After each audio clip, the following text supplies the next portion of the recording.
The U.S. Senate chamber was never silent for long. Debates roared, gavels echoed, voices clashed. But on this particular day, the silence was deafening. Every seat was filled. Every camera pointed at one man.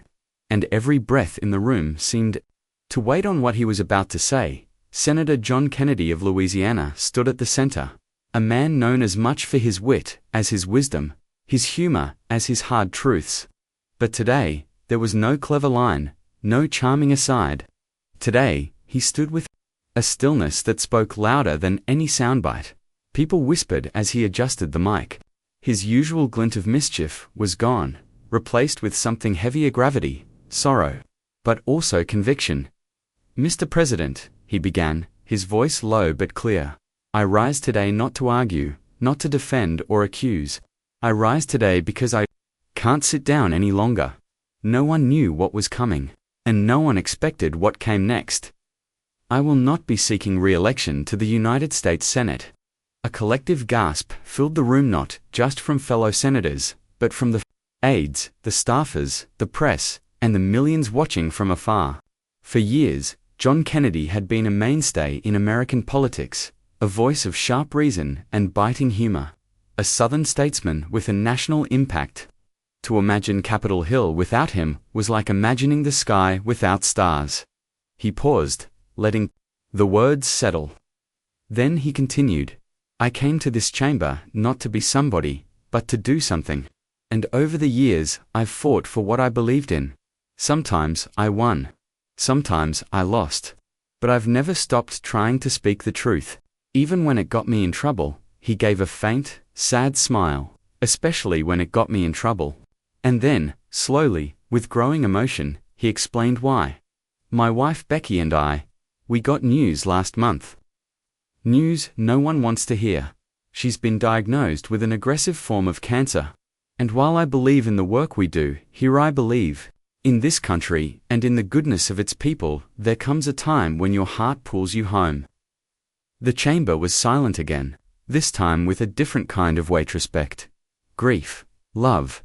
I've missed too many dinners, too many Sunday mornings, too many quiet evenings on the porch with the woman who gave up her dreams so I could chase mine, and now it's my turn to be there for her. Not as a senator, just as her husband. Even those who often disagreed with him looked away to hide their tears. This wasn't politics anymore. This was personal. But Kennedy wasn't done before I go, he said, lifting his chin.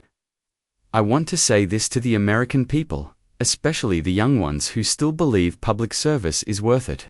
You don't have to be loud to be heard. You don't have to be perfect to make a difference.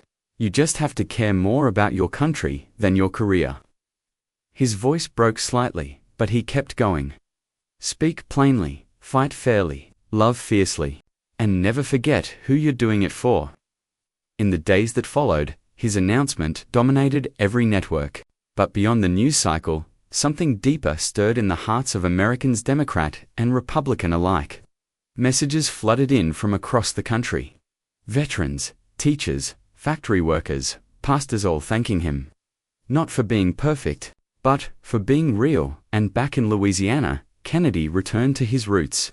He was seen attending town halls not as a politician, but as a neighbor. He sat on his front porch with Becky, holding her hand in the golden light of the evenings. Once missed, but his departure didn't signal an end. It sparked something else, a movement of quieter leadership, of people choosing purpose over power. Young senators began quoting him. Community leaders adopted his mantra. A freshman congresswoman from Oregon said in her first speech, "You don't have to be loud to be heard." And the chamber nodded, remembering the message. Greatness isn't always found in making headlines. Sometimes, it's found in the moments when someone chooses love over legacy. When a man walks away from the height of power to stand by the one who stood by him all along, Senator John Kennedy didn't just make an announcement. He made a statement that echoed across the nation. Real service isn't about how long you hold the microphone, it's about what you choose to say when the world is listening. And in that moment, the world listened, and something changed.